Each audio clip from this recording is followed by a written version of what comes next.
इस वीडियो में हम न्यूमेरिकल प्रैक्टिस करने वाले हैं प्लस उसकी प्रिपरेशन स्ट्रैटेजी के बारे में भी बात करने वाले हैं। तो अगर आप फेज 2 के लिए प्रिपरेशन कर रहे हैं तो ये वीडियो आपके लिए बहुत इंपॉर्टेंट होने वाला है। Hello everyone, welcome to I exam B. My name is Prateek Taldar. पहले बात कर लेते हैं कि फेज 2 के अंदर न्यूमेरिकल्स का कितना इंपॉर्टेंस है।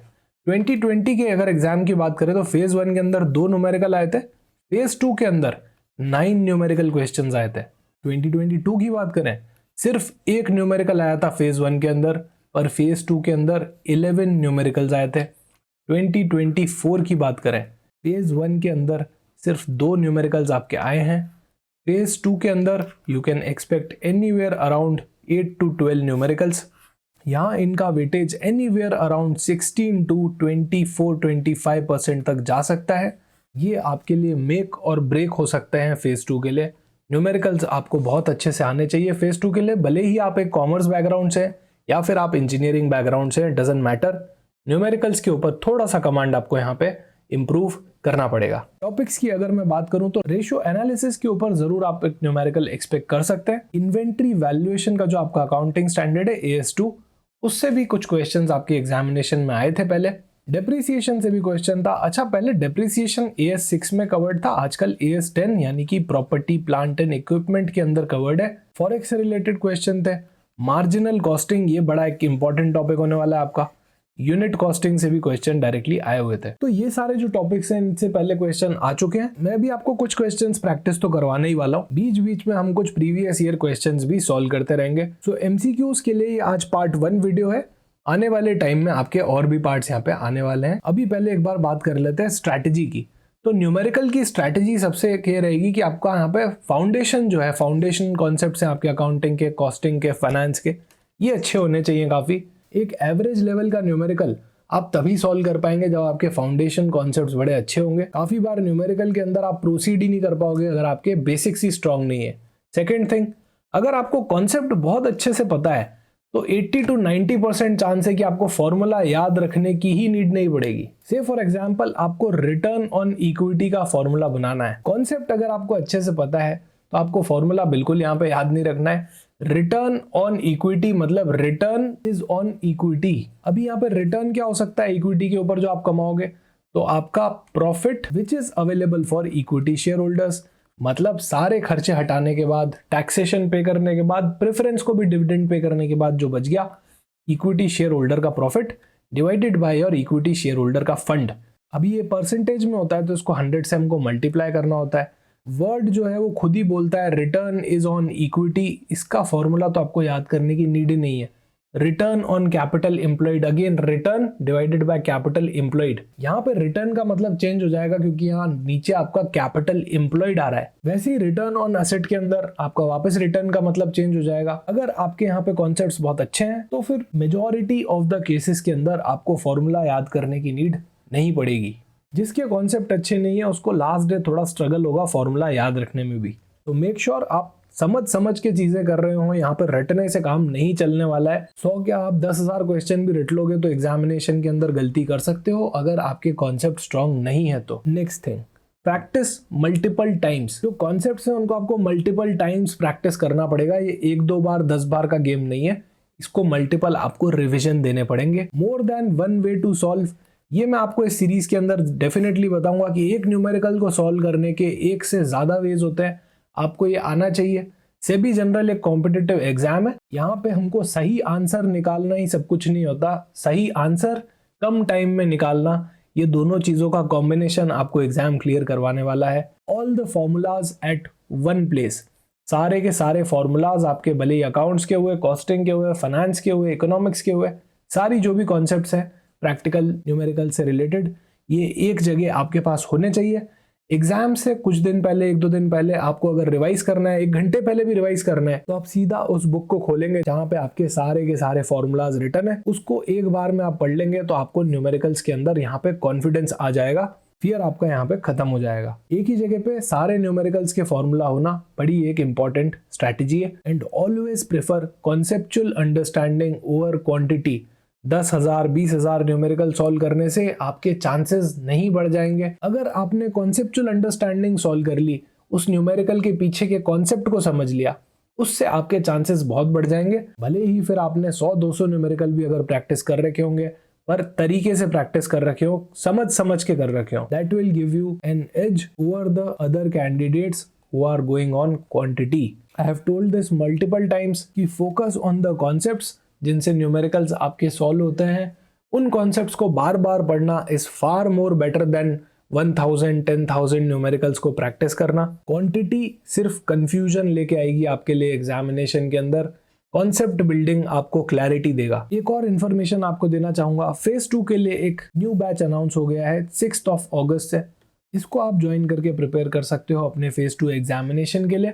यहाँ पे काफी सारी क्लासेस रखी गई हैं हर सब्जेक्ट के लिए आपके फेज 2 के लिए। You can check the live class plan और आप स्टडी प्लान भी डाउनलोड कर सकते हैं। You can find the links in the description section. इस कोर्स में आपको स्पेसिफिकली एक रिवीजन मॉड्यूल मिलेगा related to your formulas of all the numerical questions. जितने भी आपके फॉर्मूलाज हैं सारे आपको एक जगह पे यहाँ पे इस रिवीजन मॉड्यूल के अंदर मिल जाएंगे, ताकि लास्ट डे 1 घंटे पहले भी अगर आपको न्यूमेरिकल्स करने हो तो आप डायरेक्टली उनके फॉर्मूलाज को अच्छे से पढ़ के जा सकते हैं। हर दिन आप 15-20 मिनट इनको मल्टीपल टाइम्स पढ़ सकते हैं, तो उससे आपका पूरा न्यूमेरिकल का यहाँ पे फियर निकल जाएगा। इसके अलावा आपको न्यूमेरिकल की MCQ बुकलेट भी मिलेगी एडिशनल प्रैक्टिस के लिए। हालांकि चैप्टर टेस्ट, मॉक टेस्ट, बहुत सारे क्वेश्चंस ऑलरेडी उनमें डले हुए हैं आपके numerical related. In addition to that आपको एक न्यूमेरिकल MCQ बुकलेट भी यहाँ पे मिलेगी। तो चलिए अब चालू करते हैं पढ़ाई करना। सबसे पहले हम पढ़ेंगे AS2 से related practical question. Considering the following transaction we are required to calculate the value of closing inventory as per the FIFO method. FIFO method का मतलब होता है first in first out method. जो भी पहले आई है इन्वेंट्री वो सबसे पहले बाहर जाएगी। AS2 ये रिकॉग्नाइज करता है इस मेथड को। ओपनिंग स्टॉक हमको दे रखा है 10 यूनिट्स का, 5 रुपए पे हमने खरीदा था। फिर उसके बाद परचेज 20 यूनिट की और करी 6 रुपए पे। सेल्स हमने करी 15 यूनिट्स की एट द रेट 9 रुपी। अभी हुआ क्या है ना, टोटल यूनिट्स हमारे पास थी 30, 15 की हमने उसमें से सेल्स कर दी, अब बच गए 15 रुपए। अभी इसको किस पे वैल्यू करें, 5 रुपए पे करें या 6 रुपए पे करें, क्योंकि 10 यूनिट तो हमने 5 पे खरीदी, 20 यूनिट हमने 6 पे खरीदी। अगर क्वेश्चन ने आपको बता रखा है कि FIFO मेथड लगाना है, यहाँ क्वेश्चन में 15 यूनिट्स की आपकी सेल हुई है, हम यहाँ FIFO मेथड लगाने वाले हैं फर्स्ट इन फर्स्ट आउट। इस 15 के अंदर से सबसे पहले आपका ओपनिंग स्टॉक यूज हुआ होगा 10 यूनिट वाला 5 रुपए पे जो था, तो ये तो आपका पूरा कंज्यूम हो गया। ओपनिंग स्टॉक आपका 0 बच गया। बचा हुआ 5 यूनिट आपने जो परचेजेस करी थी 20 यूनिट की, उसमें से 5 यूनिट आपके चले जाएंगे, तो यहाँ आपका 15 यूनिट बच गया। यही तो आपका क्लोजिंग स्टॉक है। 15 यूनिट जो बचा वो आपका 6 रुपी वाले लॉट में से बचा, तो 15 × 6 यानी कि 90 रुपी आपका क्लोजिंग स्टॉक का वैल्यूएशन यहाँ पे हो जाएगा। 90 is the correct choice here, A option. अगर ऑप्शन ने FIFO की जगह LIFO दिया होता तो हम मानते कि ये जो 15 यूनिट थी ये आपकी पूरी परचेजेस के अंदर से गई थी, तो 5 यूनिट तो आपकी यहाँ पे बच गई और 10 यूनिट ये एज इट इज बच गई। तो LIFO के हिसाब से हम वैल्यूएशन कैसे करते हैं, 10 unit into 5 plus 5 unit into 6 rupees. इस हिसाब से इसका वैल्यूएशन 80 रुपए आ जाता LIFO के हिसाब से। Last in first out. आपको बता दूं कि AS2 आपका LIFO मेथड परमिट नहीं करता है बिल्कुल भी, पर एग्जाम के अंदर डेफिनेटली वैल्यू निकालने का क्वेश्चन आ सकता है, भले ही FIFO हो, LIFO हो, वेटेड एवरेज हो या एवरेज हो। प्रीवियस ईयर पेपर के अंदर इसी तरह का एक क्वेश्चन आ चुका है जहां पे सिंपल एवरेज मेथड से आपको वैल्यूएशन निकालना था। इन्फॉर्मेशन हमको दी गई थी कि 100 यूनिट्स आपके परचेज हुए हैं 20 रुपए पे, फिर 200 यूनिट और परचेज हुए हैं 22 रुपए पे, सेल किया है आपने 250 यूनिट्स को 23 रुपी पे। यहाँ हमको सिंपल एवरेज मेथड के हिसाब से वैल्यूएशन निकालना था क्लोजिंग स्टॉक का। सिंपल एवरेज तो यार नाम से ही पता चल रहा है बड़ा ही सिंपल होता है। सो आपका सिंपल एवरेज कैसे निकलता है, दोनों प्राइजेस 20 + 22 डिवाइडेड बाय 2, तो 21 का आपका एवरेज आ गया। अभी हमको पता करनी है यूनिट्स, तो 250 यूनिट्स तो आपने बेच दी, सेल कर दी। टोटल आपके पास कितनी थी, 100 और 200 यानी कि 300 तो आपके पास थी, 250 आपने उसमें से बेच दी, मतलब 50 यूनिट्स का आपके पास क्लोजिंग स्टॉक था, जिसको हम वैल्यू करने वाले हैं 21 पे, मतलब 1050 इसका यहाँ पे आंसर होना चाहिए ऑप्शन सी। वेटेड एवरेज होता तो आपको पता ही है क्वांट का कॉन्सेप्ट है, आप इसको क्वांटिटी के वेट्स भी दे देते हैं। So here C will be the correct choice. Next question, यहाँ पे हमको निकालने हैं लिक्विडिटी रेशोज। सबसे पहले हम निकाल लेते हैं करंट रेशो। करंट रेशो का मतलब होता है आपका current asset divided by current liabilities. एक टी शेप बैलेंस शीट का फॉर्मेट हमको गिवन है जहां पे plant and machinery, land, stock debtors, cash in hand और प्रिलिमिनरी एक्सपेंसेस हमको गिवन है। लायबिलिटी साइड में हमारे पास है equity share capital, preference share capital, general reserve debenture, creditors और बैंक ओवरड्राफ्ट। अभी यहाँ बात करंट रेशो की है तो सिर्फ एक साल के अंदर अंदर वाली चीजों की बात होगी, plant and machinery, land and building, equity, preference, general reserve, ये सबको मैं हटा देता हूँ, बिना काम का नॉइस क्रिएट हो रहा है। रेस्ट ऑफ द थिंग्स में मुझे डिसाइड करना है कि मुझे क्या निकालना है। करंट रेशो का मतलब होता है कि आप अपनी करंट लायबिलिटीज को कितना अच्छे से सेटल कर सकते हैं करंट असेट्स को यूज करके। स्टॉक आपका करंट असेट है, डेटर आपका करंट असेट है, कैश भी आपका करंट असेट है। प्रिलिमिनरी एक्सपेंसेस फेक असेट्स हैं, फिक्टिशियस असेट्स हैं। ये ना करंट असेट है, ना ही क्विक असेट है, ना ही कैश एंड कैश इक्विवेलेंट्स है। ये असेट ही नहीं है, ये फेक असेट है। तो करंट असेट के अंदर हम ले लेंगे 41,000 plus 2,50,000 plus 14,000 divided by current liability. यहां पे आपका करंट लायबिलिटी होता है एक तो क्रेडिटर और आपका बैंक ओवरड्राफ्ट भी करंट लायबिलिटी होता है, एक शॉर्ट टर्म लायबिलिटी होती है। 80,000 प्लस 25,000 2.90 इसका आंसर आ जाएगा। ये टाइम्स में आता है आंसर। इसका मतलब होता है कि अगर आपके पास 1 रुपए की करंट लायबिलिटी है तो आपके पास 2.9 के करंट असेट है। मतलब आप अपना ऑब्लिगेशन इजीली सेटल कर सकते हो अपनी करंट असेट्स को यूज करके। आगे बात करते हैं क्विक रेशो की। ये करंट रेशो से थोड़ा सा और ज्यादा कंजर्वेटिव होता है। ये करंट असेट नहीं, क्विक असेट लेता है डिवाइडेड बाय करंट लायबिलिटी। अच्छा, सबसे बढ़िया बात यह है लिक्विडिटी रेशो के अंदर कि आपका करंट लायबिलिटी जो आपका डिनोमिनेटर है वो हर रेशो में सेम रहता है, भले ही वो क्विक रेशो हो, भले ही करंट रेशो हो, भले ही कैश एंड कैश इक्विवेलेंट हो। फॉर्मूला आपको यहाँ पे याद नहीं रखना पड़ता है। करंट लायबिलिटी यहाँ पे भी सेम रहेगा 1,05,000 यानी कि आपका क्रेडिटर और बैंक ओवरड्राफ्ट। क्विक असेट हमको यहाँ पे सेलेक्ट करने हैं। स्टॉक आपका क्विक असेट नहीं होता है। स्टॉक को आप जबरदस्ती किसी को नहीं बेच सकते, वो करंट असेट तो है पर क्विक असेट नहीं है। डेटर आपके क्विक असेट है, कैश भी आपका क्विक असेट है। सो 2,50,000 प्लस 14,000 2.5 टाइम्स इसका आंसर आ जाएगा। This is your quick ratio. फिर बात करते हैं कैश रेशो का, जो होता है cash and cash equivalents divided by the current liability. यहाँ पे कैश एंड कैश इक्विवेलेंट में मेरे को सिर्फ कैश इन हैंड दिख रहा है। 14,000 डिवाइडेड बाय 1,05,000 तो आपकी करंट लायबिलिटीज है। This will be 1.33 times.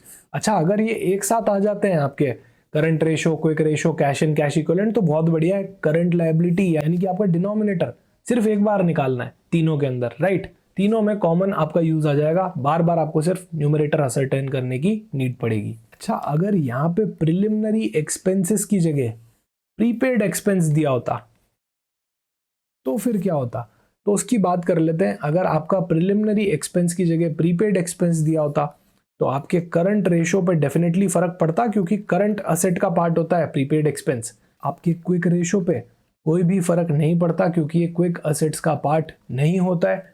Quick assets का मतलब होता है सारे current asset minus inventory minus prepaid expense minus advance tax जो आपके लिक्विड नेचर के नहीं होते हैं। कैश एंड कैश इक्विवेलेंट पे भी कोई फर्क नहीं पड़ता, कैश रेशो पे भी कोई फर्क नहीं पड़ता। तो यहाँ पे एक चार्ट बना सकते हो। अगर प्रिलिमिनरी एक्सपेंस है तो फिर इसको किसी में भी कंसिडर नहीं करना है, भले कोई भी हो। अगर प्रीपेड एक्सपेंस है तो करंट रेशो के अंदर तो डेफिनेटली काम आएगा, पर quick ratio and cash ratio के अंदर ये काम नहीं आएगा। इस तरह से आप अपनी नोट्स के अंदर चार्ट बना सकते हो, लास्ट डे पढ़ने के अंदर काफी काम आएंगे। अगला क्वेश्चन करते हैं। A limited sold some goods to B limited for 12 lakh with a credit period of 6 months. अच्छा, ए ने बी को कुछ गुड्स बेचे 12 लाख में, क्रेडिट पीरियड भी दे दिया है 6 महीने का। Cost of the good sold is 9 lakh rupees. A का जो नॉर्मल कैश प्राइस होता है इन गुड्स के रिस्पेक्ट में वो है 10,80,000 रुपीज। अभी तो 12 लाख रुपए में दिया है क्योंकि क्रेडिट पीरियड 6 महीने का दे दिया है, मतलब इसके अंदर कुछ ना कुछ इंटरेस्ट एलिमेंट भी इंक्लूडेड होगा। 10,000 का ट्रेड डिस्काउंट भी दे दिया है। How will A recognise the revenue from sale of goods to be. आपका अकाउंटिंग स्टैंडर्ड 9 का क्वेश्चन हो गया, रेवेन्यू रिकॉग्निशन का। तो नॉर्मली 10,80,000 रुपए पे आपकी कैश प्राइस होती है। ये नॉर्मल कैश प्राइस है जितने पे आप रेगुलरली सेल करते हो। इसके अंदर से आपने ट्रेड डिस्काउंट भी दे दिया है 10,000 का, तो 70,000 आपका एक्चुअल रेवेन्यू है। जो 12 लाख रुपए आप चार्ज कर रहे हो उसके अंदर तो आपका इंटरेस्ट एलिमेंट भी जुड़ा हुआ है। So here option B 10,70,000 will be the correct choice. अगले क्वेश्चन में आपको यहाँ पे निकालना है कि वेरिएबल ओवरहेड पर यूनिट कितना होगा और फिक्स्ड ओवरहेड पर यूनिट कितना होगा, जो हम ऐड करेंगे कॉस्ट ऑफ द इन्वेंट्री में एज पर अकाउंटिंग स्टैंडर्ड 2। जिसने भी AS2 अच्छे से पढ़ा होगा उसको याद होगा कि वेरिएबल ओवरहेड्स जो होते हैं वो एक्चुअल यूनिट्स के ऊपर एब्जॉर्ब होते हैं और फिक्स्ड ओवरहेड जो होते हैं वो स्टैंडर्ड यूनिट यानी कि बजटेड यूनिट्स के ऊपर एब्जॉर्ब होते हैं। क्वेश्चन के अंदर हमको दे रखा है indirect labour 1 lakh rupees, rent दे रखा है ये तो फिक्स्ड है 60,000, फिक्स सैलरीज 40,000, पैकिंग मटेरियल 50,000। सबसे पहले तो देख लेते हैं यहाँ पे कि फिक्स्ड कितने हो रहे हैं हमारे ओवरहेड और वेरिएबल ओवरहेड हमारे कितने रुपए के हो रहे हैं। फिक्स्ड ओवरहेड हमारे हो रहे हैं तो रेंट वाला 60,000 प्लस फिक्स सैलरी 40,000, तो ये 1 लाख हो गया। वेरिएबल ओवरहेड में हमारा आ रहा है एक तो indirect labour plus packing material 50,000, ये आपका 1,50,000 हो गया। अब कॉन्सेप्ट ये है कि वेरिएबल ओवरहेड जो है वो तो आपके एक्चुअल यूनिट पे एब्जॉर्ब होंगे, फिक्स्ड ओवरहेड जो है वो आपके बजटेड यूनिट पे एब्जॉर्ब होंगे। सो 1 lakh which is your fixed overhead divided by 20,000 and variable overhead मतलब 1,50,000 डिवाइडेड बाय 10,000, तो ये तो आ गया आपका 15 रुपी, ये आ गया आपका 5 रुपी।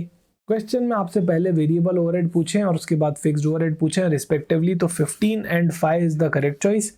बी ऑप्शन यहाँ पे आपका सही आंसर है। ये एक AS2 का थोड़ा सा कॉम्प्लेक्स क्वेश्चन है, अगर आपने डिटेल में AS2 को पढ़ा होगा तो डेफिनेटली आप ये कर पाएंगे।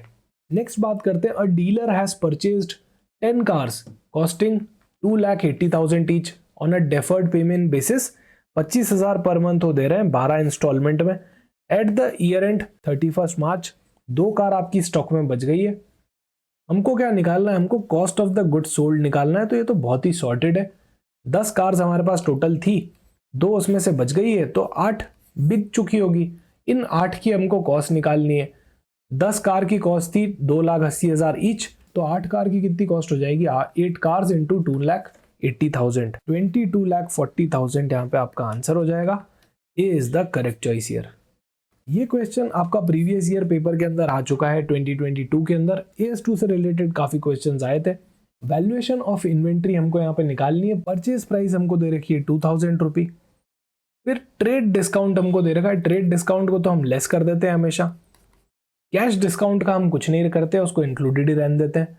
डिलीवरी कॉस्ट जो आपकी आई बिल्कुल आपके अंदर ऐड होगी, क्योंकि आपके पास अगर आता ही नहीं इन्वेंट्री, डिलीवरी नहीं होती तो कैसे आता, राइट। इंपोर्ट करने की कॉस्ट भी आपकी ऐड हो जाएगी। तो 2,000 माइनस 200 प्लस 500 प्लस 600, 2,900 यहाँ पे आपका करेक्ट आंसर है। C is the correct choice here. अगले क्वेश्चन में आपको निकालना है operating profit margin. Gross revenue given है 25 लाख का। एक्साइज ड्यूटी, अभी तो देखो एक्साइज ड्यूटी की जगह GST हो चुका है, तो हम इसको GST समझ लेते हैं। ये ग्रॉस रेवेन्यू है, इसके अंदर GST भी आपका इंक्लूडेड होगा, तो 2,50,000 में इसको यहाँ पे हटा देता हूँ GST के कंपोनेंट को। ये आ जाएगा 22,50,000। ये आपका परफेक्ट रेवेन्यू है, नेट सेल्स है। रॉ मटेरियल कॉस्ट, अभी रॉ मटेरियल कॉस्ट भी हटा देते हैं 10 लाख रुपीज। लेबर की कॉस्ट भी हटा देते हैं 5 लाख रुपीज। हमको तो ऑपरेटिंग मार्जिन पे पहुंचना है, ऑपरेटिंग प्रॉफिट यानी कि EBIT पे पहुंचना है। ये आ गया आपका 7,50,000। इसमें से ऑपरेटिंग एक्सपेंसेस एंड डेप्रिसिएशन भी हम हटा देते हैं 2,50,000। हम यहाँ पे आ जाएंगे आपके EBIT पे, जो कि हो गया है 5 लाख रुपए। सो 5 lakh divided by your net revenue 22,50,000।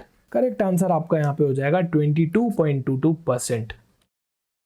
अगला क्वेश्चन आपका वापस प्रीवियस ईयर पेपर के अंदर पूछा गया था। What would be the profit as per cash basis of accounting. 2 basis होते हैं, अक्रूवल और कैश बेसिस। हमको इन्फॉर्मेशन गिवन है और बताया गया है कि कैश बेसिस के हिसाब से हमको निकालना है। रेवेन्यू ऑन अकाउंट मतलब ये हमने कुछ क्रेडिट सेल करी होगी, अभी भी अकाउंट के अंदर दिख रही है सामने वाले के।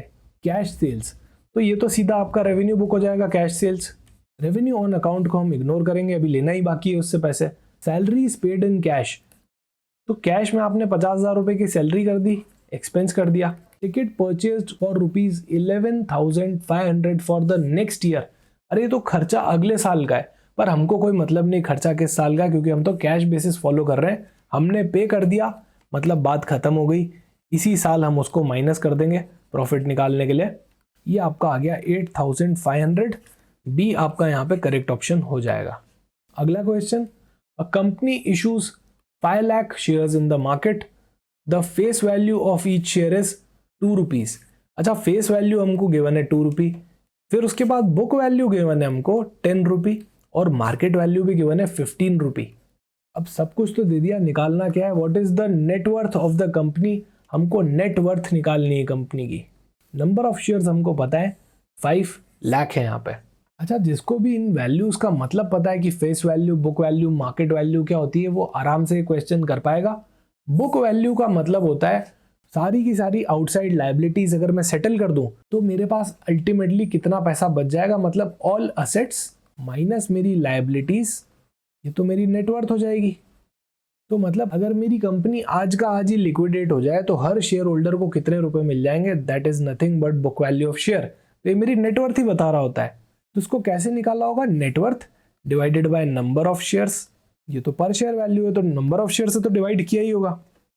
अभी मेरे पास नंबर ऑफ शेयर यहाँ पे है 5 लाख, तो इसको इधर इक्वेट कर देंगे, नेटवर्थ आपका आ जाएगा 50 lakh. B is the correct choice here.